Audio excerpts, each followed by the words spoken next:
Welcome to the State of the Nation. As you know, we've been covering the situation in the city of Tshwane quite closely from way back when Cilliers Brink was appointed mayor. We had many interviews with people from Action SA and many of the players in the city of Tshwane. And like many people that watch this channel, we were quite surprised by the turnaround in Action SA, where, having sat in the studio many times and told us that they would never ever work with the African National Congress, the ANC, here was Herman Mashaba and Michael Beaumont telling us that suddenly they couldn't work with the Democratic Alliance, and in actual fact, they are the new best friends of the African National Congress. So recently, we got Michael Beaumont in here to have a talk about what happened in the city of Tshwane, and he was very open about many of the issues. And unsurprisingly, I got a message from former Mayor Cilliers Brink saying many of the things that were said in this interview he would like to challenge. So here today we have ex-former Mayor Cilliers Brink from the Democratic Alliance. Cilliers, welcome back to the State of the Nation. Thank you so much, Mike. The last time we spoke, it was just ahead of your removal. And in actual fact, that was quite a tough interview in itself, where I had a few things to say, where I felt that, this wasn't about the EFF coming in, but it was about the betrayal of the Democratic Alliance's Government of National Unity partner, the ANC. And the Action SA were merely kind of useful idiots in this scenario, as the Patriotic Alliance were in the city of Johannesburg. But we said what we said, and we'll return to that later on in this discussion. But Mike, I think you and I disagree on fewer things than you imagine. Yes. The description of useful idiots is right on point. Right. Okay. Well, here we go. Let's have a look at some of the issues that Michael Beaumont raised, stated them as fact. Obviously hard to refute in the moment, and obviously I'm not in the council. I'm not the former mayor. It's very hard for me to challenge him when he's quoting facts and figures. Of course, Mike, and I really appreciate the opportunity. I would have preferred a debate with Michael Beaumont, but he has declined all offers, not just on your platform and others as well. He refers to his favorite line as, "I don't think group therapy is going to help." Yes. Now, I don't do group therapy. I've never done it. Certainly not in politics. To me, it's debate, and that's where you test the veracity of the things people say, and you give the public the opportunity to decide who's talking the truth. Yeah. And on a point of clarity, we did reach out to Michael Beaumont. I did offer him the opportunity to be here. He did give me the group therapy line, and that's fine. He's not here, but I'm sure this is not going to be the end of it. But let's just go into what he had to say. And I want to play this clip where he talks about your coalition partners and your administration when you were mayor not having access to some of the financial records, the situation in the city of Tshwane. Let's just have a look at what he had to say here. The mayor is the constitutional head of government. Everyone else operates purely on delegations from the mayor, so the buck does stop with the top. So in other words, you can be a deputy mayor. If the mayor's bad, there's nothing the deputy can do. Correct. Okay. The deputy mayor only operates under the authority of the mayor. So what's wrong with what Michael Beaumont had to say there?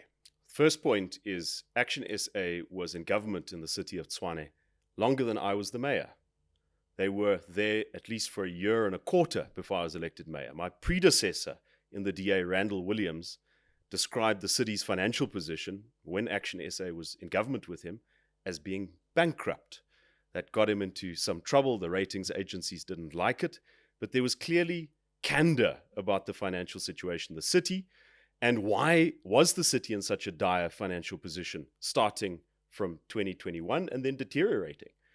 One important reason was that the ANC Gauteng government placed the city under administration, dissolved the city council in 2020 at the height of the COVID-19 lockdown. Before that period of time, there was a budget surplus, an operating surplus in Tshwane. Afterwards, after the courts of law evicted the ANC provincial administrators, the city had a budget deficit of more than 4 billion. And that is what is the context. And Action SA knew it. They were part of it. They demanded power sharing. And they were also part of the process I undertook as executive mayor. And remember, I was there for 17 months. I was elected in March 2023. At my election, when I was, acceptance speech, I made it absolutely clear that our number one priority in Tshwane must be to fix the financial situation. And I gave specific causes for how the city came to this point. And that led us to adopting a financial or a mayoral charter of measures of how to fix the city's finances. One of the first meetings I had after delivering that speech, I think it was the next day, we sat with the National Treasury. Who's we? The mayoral committee, which included members of Action SA, the city manager. We sat in a mayoral committee meeting, and our job was to devise a budget for 2023. At that table was a gentleman by the name of Willem Vogt, the representative of National Treasury, who advises Treasury about the city of Tshwane. And from that discussion, it became clear that one of the measures that Tshwane had to take in order to address this unfunded budget was to apply for the exemption to salary increases, which are negotiated at national level via an organization called the SA Local Government Bargaining Council. Okay.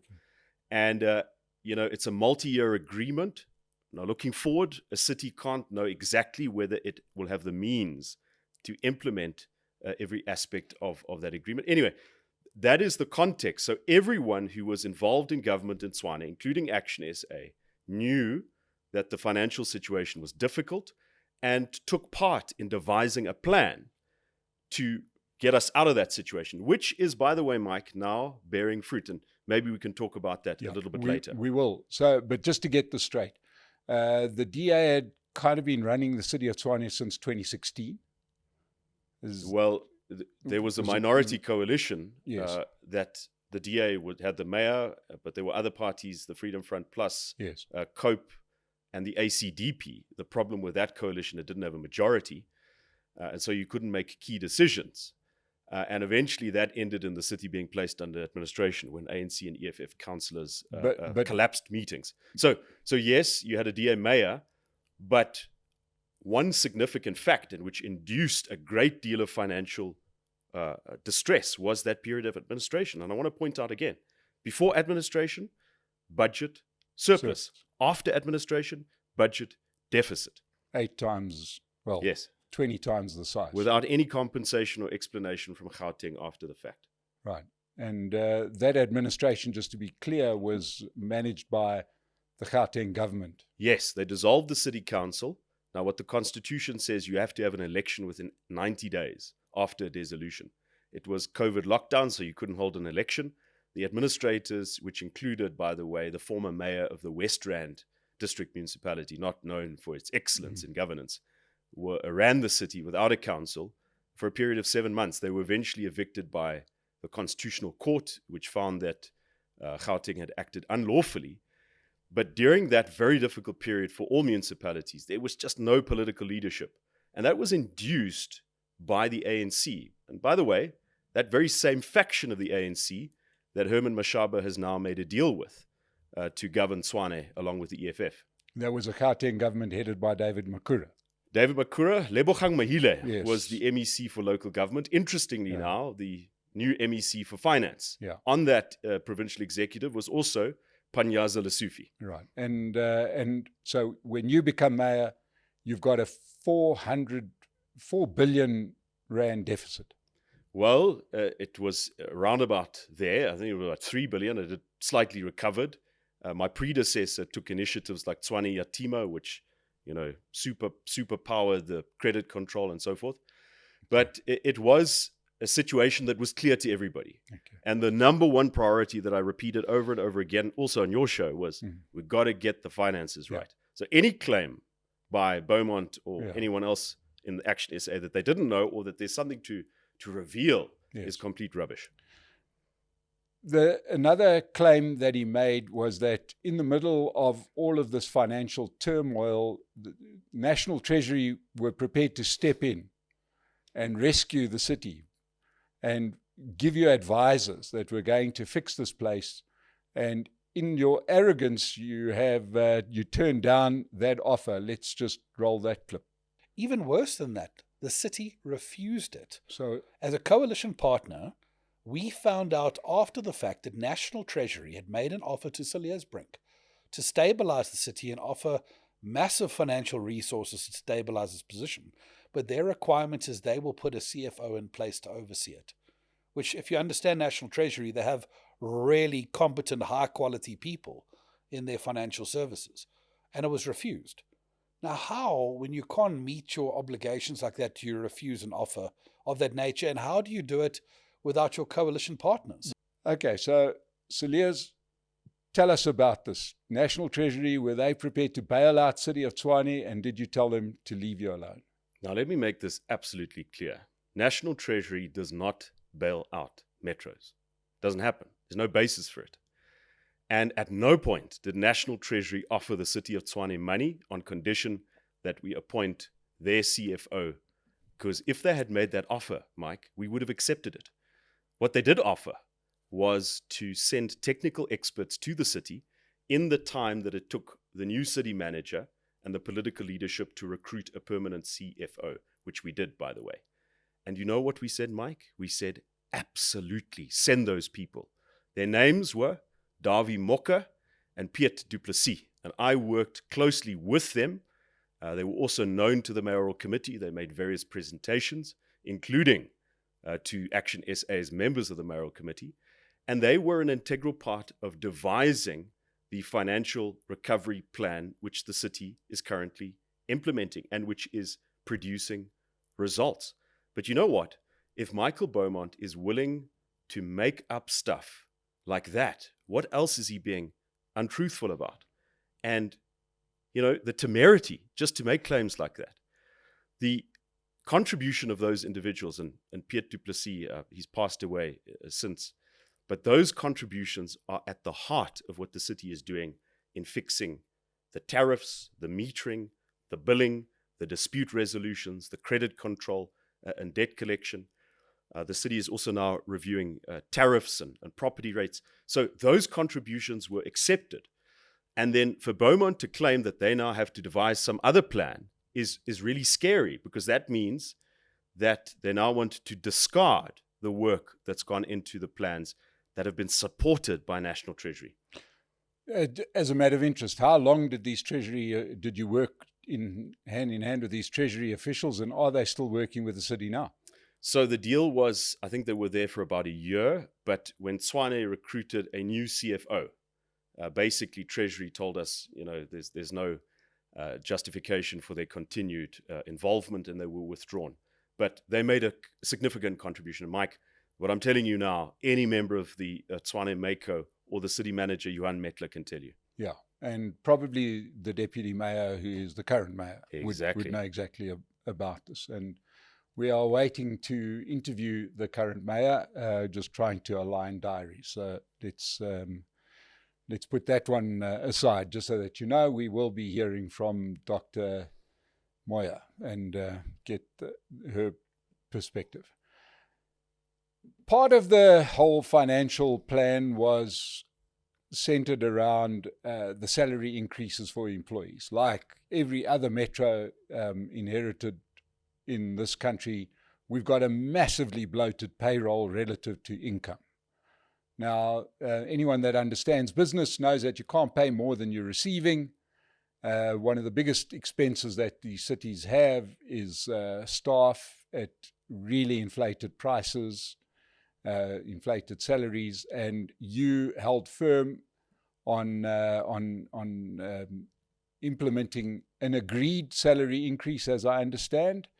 And according to Michael Beaumont, that's a problem. Let's listen to what he had to say. So city governments enter into collective bargaining agreements with organised labour, where they will negotiate various things, including in which is the wage increase agreement, multi-year agreements, where they base these things on inflation and other considerations, including the affordability of the city. The city concluded a multi-year wage increase agreement with the unions. The city did, Cilliers Brink did, and then failed or refused to execute 2 of the 3 years of that wage increase agreement. Rather than saying, guys, look, financially we're distressed, let's sit down, let's renegotiate what is affordable, recognizing that the answer lies in a middle ground here. I think the DA had recently shown their mayors like a Margaret Thatcher video, and he basically said, you're all overpaid, you can all go to hell, you're criminals, I'm not paying you anything. So according to Michael Beaumont, you had no right to deny these workers a salary increase that had been agreed upon. So I mentioned one of the first meetings I had after I was elected mayor was to devise a budget. Action SA was included in that. They're members of the mayoral committee. Willem Vogt from National Treasury sat at the table along with the city manager. And the reality that we faced and that still needs to be managed is a budget deficit. We're not meant to adopt unfunded budgets as municipalities. But if we do, the measure that we adopt to address that is a funding plan. In other words, you agree with your city council on a set of key measures to decrease your expenses and to optimize your income. One of the points that came clear from that conversation was that we had to apply for an exemption in terms of the collective agreement not to pay salary increases in 2023. This wasn't my decision, a frolic of my own. It was a recommendation by the mayoral committee, which included Action SA, to the municipal council. And here's the interesting point. That budget, 2023, plus the funding plan, which included this idea of applying for an exemption to salary increases, was voted for by Action SA and by the ANC. They voted for it. So the legal basis, to answer Michael Beaumont, for doing this is firstly a council resolution, and secondly, a provision in the collective agreement which says that if a municipality cannot afford to pay increases, because when you negotiate a 3 or 5 year cycle wage deal, you don't know exactly what position you are going to be in year 3 or year 4. We were in year 3. We had been hit by the COVID-19 lockdown. We had been hit by administration, load shedding, all of these factors combined. And the city took the difficult decision to invoke a provision in the collective agreement, go to the bargaining council, say, this is our finances. So that's the legal basis for that. Action SA was happy for that, to support that, including the budget, until things became difficult. So when the unions started reverting to violence, at least some of them, when waste removal trucks were burnt, when operations were disturbed, when violence was used, then suddenly Action SA said, oh, no, we can't afford this. We have to concede. We have to make a deal. By the way, Beaumont suggests that this was an open dispute, that we just never could resolve this difference. Action SA wanted us to pay the salaries and we refused. It's not true. We agreed as coalition partners we would engage the trade unions. I sat through countless meetings with them. But the point is, you can't recommend increases which your ratepayers cannot afford to sustain, which your municipality cannot pay. And I always use this example. I'm going to use it again. Municipalities in the Free State, none of them applied for exemption from salary increases in 2023. They implemented those increases eagerly. And then afterwards, they couldn't make payroll. They ended up using the pension contributions of the employees to fund operational expenditure, which is illegal. That is the situation that we didn't want for Tshwane. And you know what? If you want to turn an institution financial difficulty around, you've got to make tough decisions. It's not ice cream and apple pie. You've got to make tough decisions. And that is what Action SA simply can't do, because they don't believe in anything. It's just tactics to them. There's no worldview. There's no vision for improving these communities in which they wear mayoral chains, or at least one. Yeah. Now, one of the things that always comes up is, when somebody speaks about the DA, seems to be this word arrogance that comes across a lot. And that talk, there was many mentions of arrogance and many mentions of the fact that you were ruling, ruling, not governing. It wasn't a coalition. And they were deprived of key portfolios, right? They had no sight of the key portfolios, and you were keeping all of them. Let's hear what Michael Beaumont had to say on this. Action SA was not able to take up the important portfolios of finance, where the city is now bankrupt, utilities, which is electricity, water and sewerage, the real pressure points in the city of Tshwane, or group corporate and shared services, which is where the HR function of the city is controlled. And I think that's so who controls those portfolios now? Well, a variety of parties, actually, but we control group corporate and shared services. Okay, finances. And we hold the mayoralty. And who holds the finances? The ANC holds the finance portfolio. Okay. And the utilities portfolio, which is, if you think about it from the utilities point of view, they have the most ward councillors in Tshwane. So quite sort of an easy one to answer. Did you deny them key portfolios to keep them out of the picture, and it was all just the DA making DA decisions? The DA stuck to each part of the coalition agreement, including the part where we created a deputy mayor position. Didn't exist before, for Action SA, and then gave significant delegations to that position, powers shared with the executive mayor. It's also important to note how a mayoral committee makes decisions. It's not departments that sit in silos and then make decisions. Everything is funneled through the mayoral committee. So you discuss each and every report together. Now, Action SA, and Beaumont specifically mentions 3 portfolios. He said, we didn't have finance, we didn't have utilities, we didn't have corporate services, and those are key. Then you asked him, who's got finance now? Well, ANC. Who's got utilities now? ANC. The only one that they have is corporate services. But they're the junior partner to the ANC and the EFF in that mayoral committee.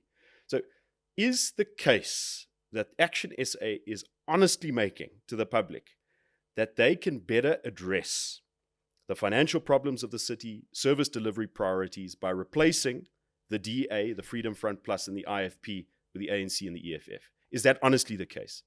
There is absolutely no basis to believe that that's true, or that Action SA believes it. Now, let's get to the arrogance thing. It's always great to ask the third party or the fourth party in a conversation what happened. So, you ask the DA, we'll tell you we're not arrogant. If you ask Action SA, we're arrogant. Let's look at what the FF Plus had to say. And they absolutely rejected Action SA's conduct. The Freedom Front Plus leader in Tshwane, and they're much bigger in Tshwane than in Joburg or the Western Cape. Really, it's their biggest municipality for the FF Plus. They made it clear that Action SA had an opportunity to make an input in government, which they didn't do. They demanded power sharing and then didn't take responsibility. One line that Grundy Tennyson, the local leader of the FF Plus, used to say, don't fix what is not broken. That's what he said. And he and the IFP and other parties were part of this coalition management committee that wrote to Action SA to say, why is Herman Mashaba attacking the coalition? Why aren't you willing to come to the table and discuss a possible compromise? So in other places, you might say, oh, no, the DA has been isolated. Look at them. Everybody agrees there. But in Tshwane, FF Plus, IFP, ACDP said, what is Action SA doing? And that makes it very difficult for them to make this arrogance argument. I want to add or discuss this thing that it's almost like a switch got flicked. I first heard it when I interviewed Herman Mashaba, and Michael Beaumont reiterated this thing about services were great unless you were on the wrong side of the tracks. Now, in South Africa, we understand what that dog whistle means. And that is a dog whistle. It is a dog whistle. We hear it when we talk about Cape Town and Khayelitsha, this whole thing about services being different.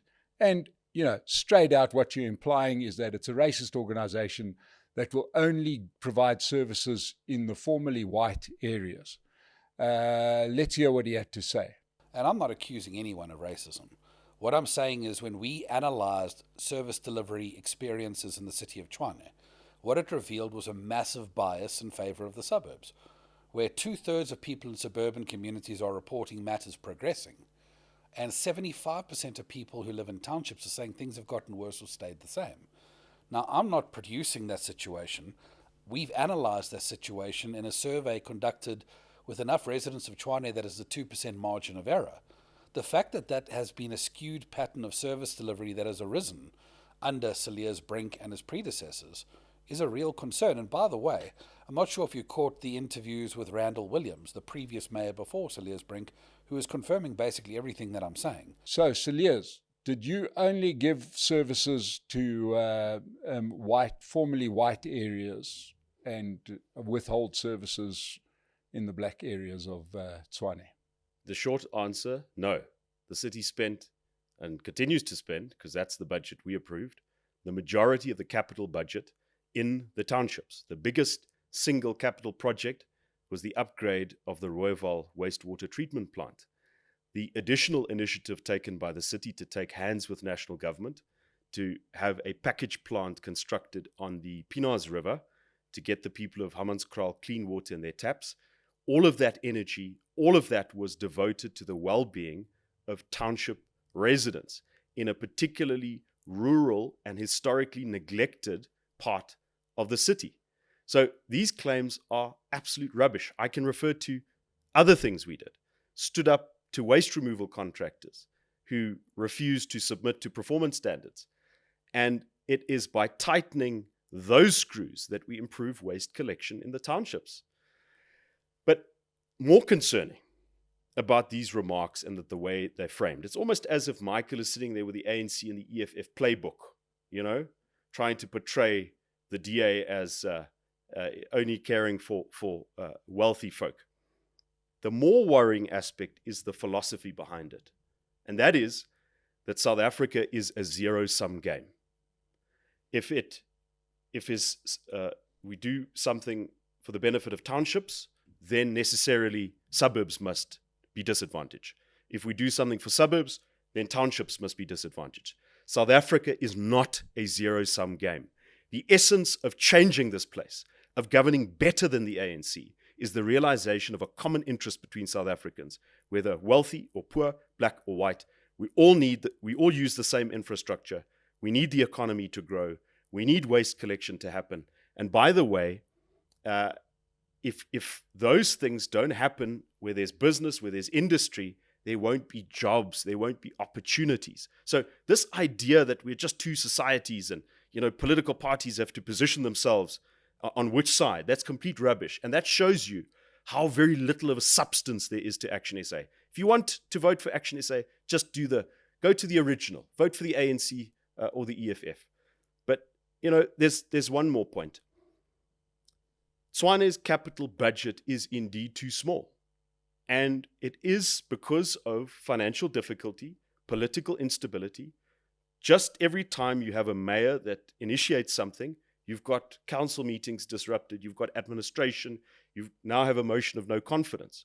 So the ANC lost power in 2016, and they've just never let go. They've never accepted that. And now finally, they've got Action SA to do their bidding. So,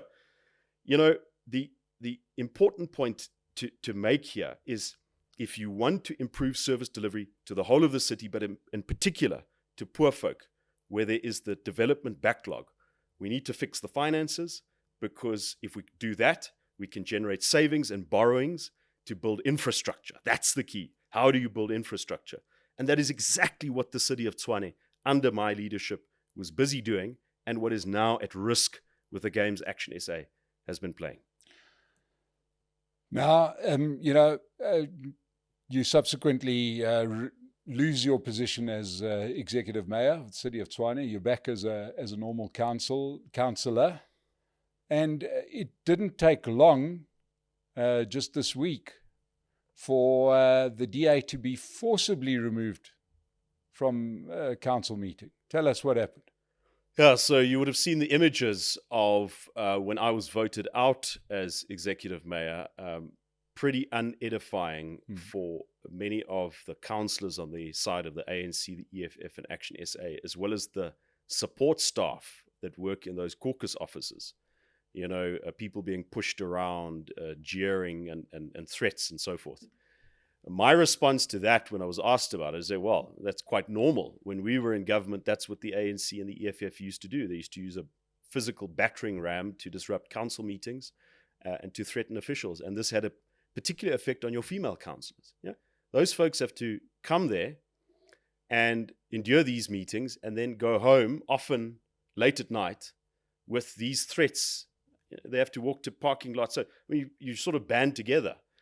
And now finally, this week we were in opposition, and it became clear to us that this new government is quite directionless. There's no initiative, there's no belief, and as an opposition, what do you do in a legislature? You poke at that, you take advantage of that, you ask the critical questions, you make the points that would show that there's really no substance there.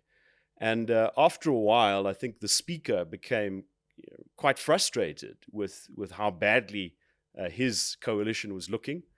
And without following proper warnings and procedures, he instructed security personnel to remove a DA councillor. And then those personnel just started taking out other councillors who the speaker didn't even issue the warning about.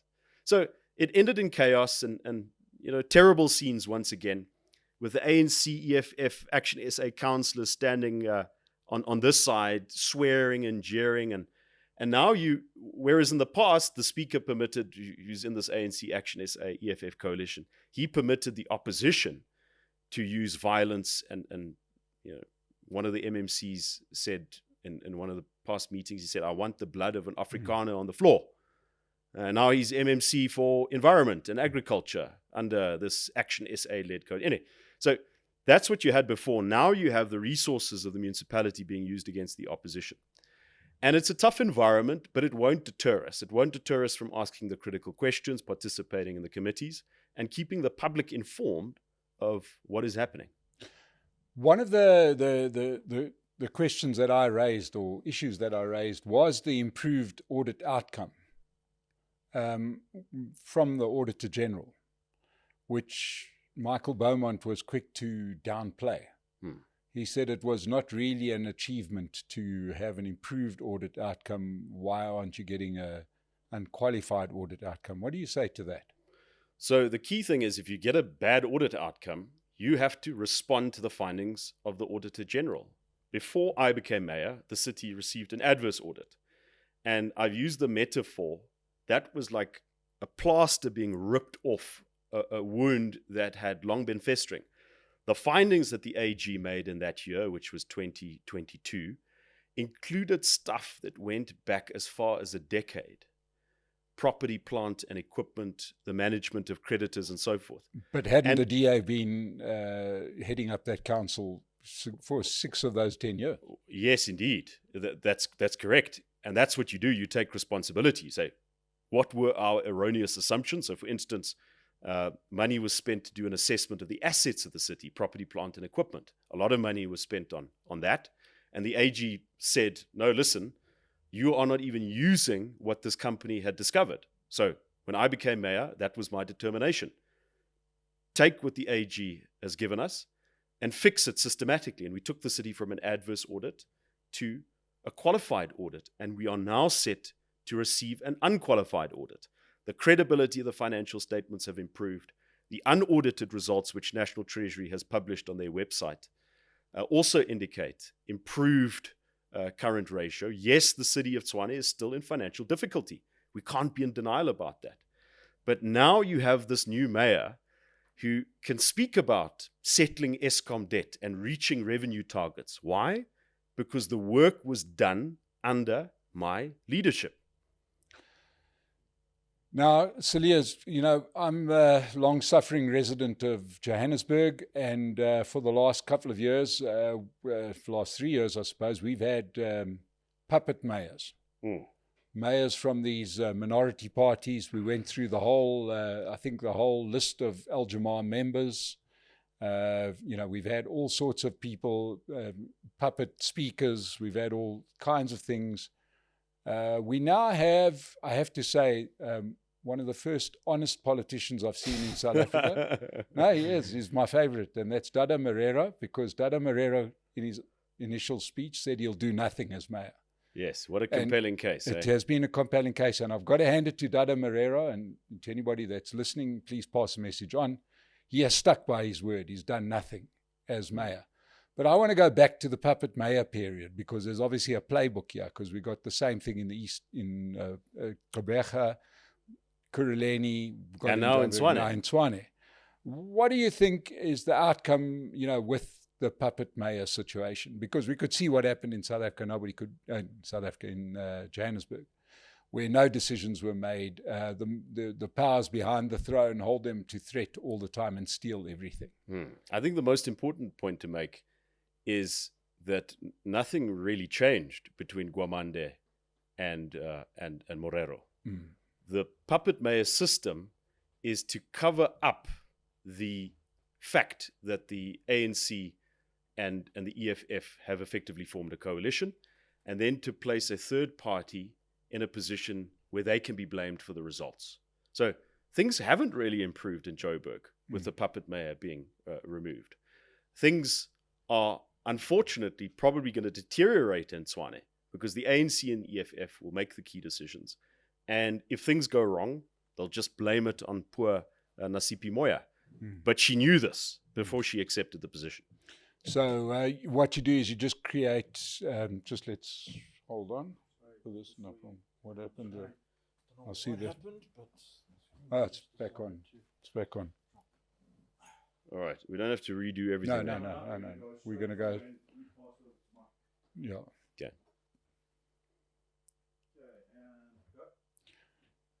So in essence, the role of the puppet mayor is plausible deniability, I suppose. It's exactly that. And the one thing you have to keep in mind is that there's regional conference season happening for the ANC in Gauteng. I know Tshwane is going to have a regional conference, and having access to public resources, MMC positions, departments, and so forth, it's not a controversial allegation to make. We've seen the ANC playbook at the Zondo Commission. They use public resources for party political ends, for factional battles. And I think that is the significant risk for Tshwane. I remember a conversation I had with an ANC office bearer in the region who told me they didn't even have money to hold a Lekgotla. So go figure. What's going to happen? Now, in our last discussion, just shortly before you were removed, I said that this is part of a bigger fight.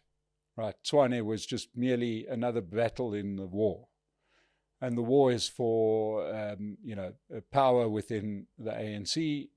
Pretty soon, Cyril Ramaphosa is going to be a lame duck president, and he, if the past form is anything to go by, he will not see out his second term. That's usually we've yet to see any ANC leader serve a full second term.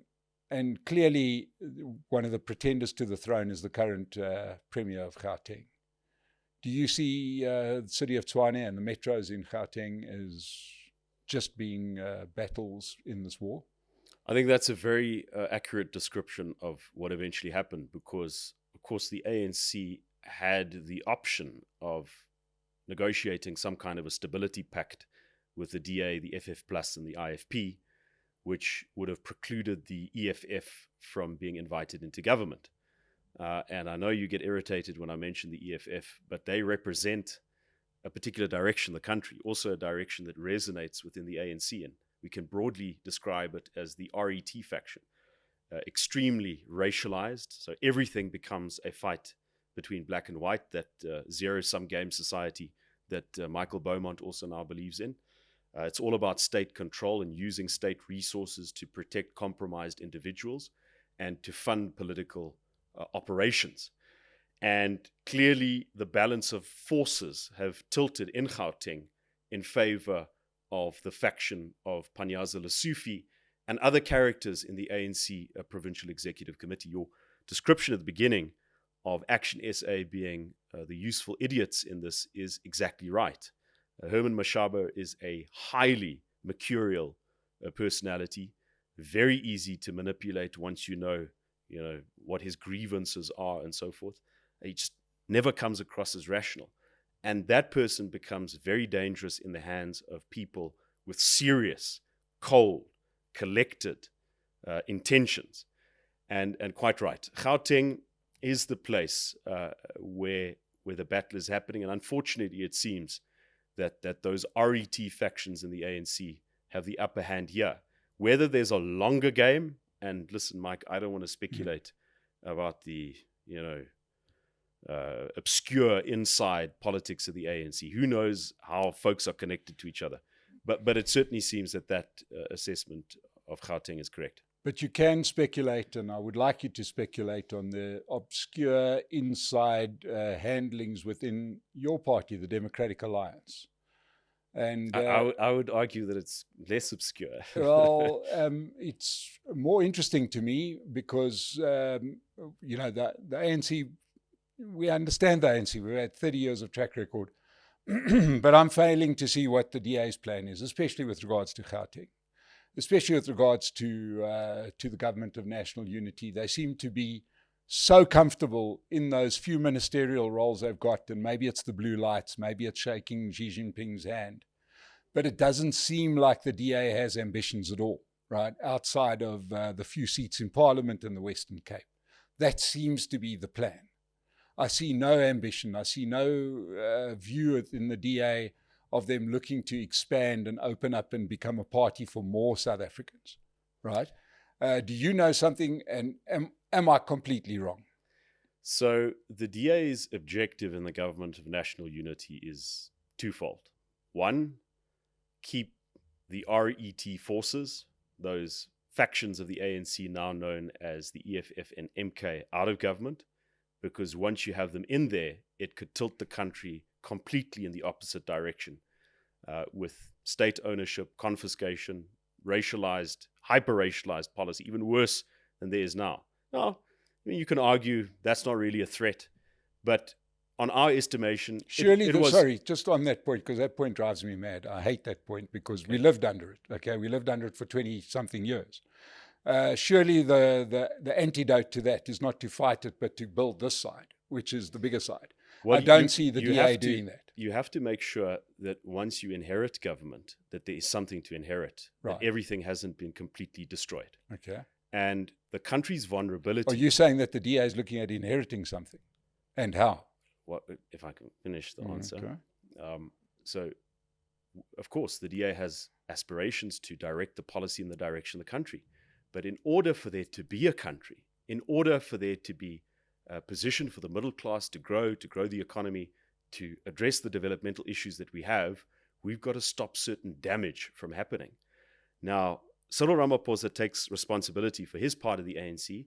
We've got to take responsibility for the options open to us. So that was one consideration. You might not agree with it. You might not think that that's a risk, but that's the DA's calculation. But how are you doing that? Can I just finish? So the DA's calculation was filling that void, that void left by the ANC collapsing from 57% to 40%. We at least keep, as a first objective, the ANC and the MK and the EFF out. Now, the second objective, if you want this country to meet its developmental objectives, you have to grow the economy. I know it's not the only thing. We've got to fix the rule of law. We've got to fix education, healthcare, social. But none of those things are possible in conditions where the economy doesn't grow. That's been the DA's singular focus in these few portfolios. And I tell you, I would have loved the DA to have justice, police, and all of these other things. But you take what you can and you do what is possible in the circumstance. And that's been the focus. Look at Leon Schreiber. He's not patrolling the border and, talking populist, unrealistic stuff about solving that issue. He's talking about what can he do in home affairs to stimulate economic growth so you have conditions of prosperity. Public Works, Dean McPherson, what can you do in public works to do something with a property portfolio of the state to achieve economic growth? Deputy Minister of Trade and Industry, fighting for AGOA access for South African businesses and jobs, which can be lost if we lose access to AGOA. Deputy Minister of Finance, Ashwell Sarapin, fighting to get fiscal responsibility. And to be fair, limited objective, economic growth, because those are the conditions that will allow you to move the country forward. If you look at this medium-term budget statement. Horrific picture of South Africa's fiscal position. And by the way, if Michael Beaumont thinks that there's going to be a bailout for Tshwane or any other municipality, I mean, really, he's deluded given the situation. So we have to reduce government debt as a portion of GDP, because if we don't do that, you're not going to be able to spend on education, healthcare, and so forth. So that is the limited objective, and I think that the DA is doing its best, and also poking our finger in the eye of the ANC. You've seen what Leon Schreiber has said on Ukraine. You've seen what John Steenhuisen has said on some other issues. So, yeah, politics is difficult, but we're certainly not leaving the ball on the field and just leaving things to happen. Yeah, you might want to write a letter to somebody and say maybe one of your objectives should be to grow the DA, but that's a discussion for another day. Well, if I can just answer that. I can't believe that it's not in your top two, but anyway. No, I think if folks see that the DA makes a difference, if they see the economy growing, the calculation would be, listen, if you want the economy to grow, if you want to cut corruption, if you want to steer the country in a better direction, let's make the DA stronger. So I think there is a political calculation. We do want to grow. I am not running away from Tshwane. I'm not going to Parliament. I'm not running to Cape Town. I'm sticking in the council, and I have the support of my party. I'm going to fight to get back in 2026 so that we can show the people of South Africa how government should run. Well, ladies and gentlemen, there you hear the latest of the saga, ongoing saga in the city of Tshwane. We hope that this has helped to Cilliers Brink. It's always good to see you and always can have a great conversation with the man. To everybody that's joined us, let's thank Pace Car Rental for keeping us going, keeping State of the Nation going and growing. To everybody that's watched this, please subscribe. Cilliers, thank you so much for coming through. Great pleasure. And now that you've got more time on your hands, perhaps we'll see you even more regularly. We'll see you all the next time on the State of the Nation. Thank you for joining us.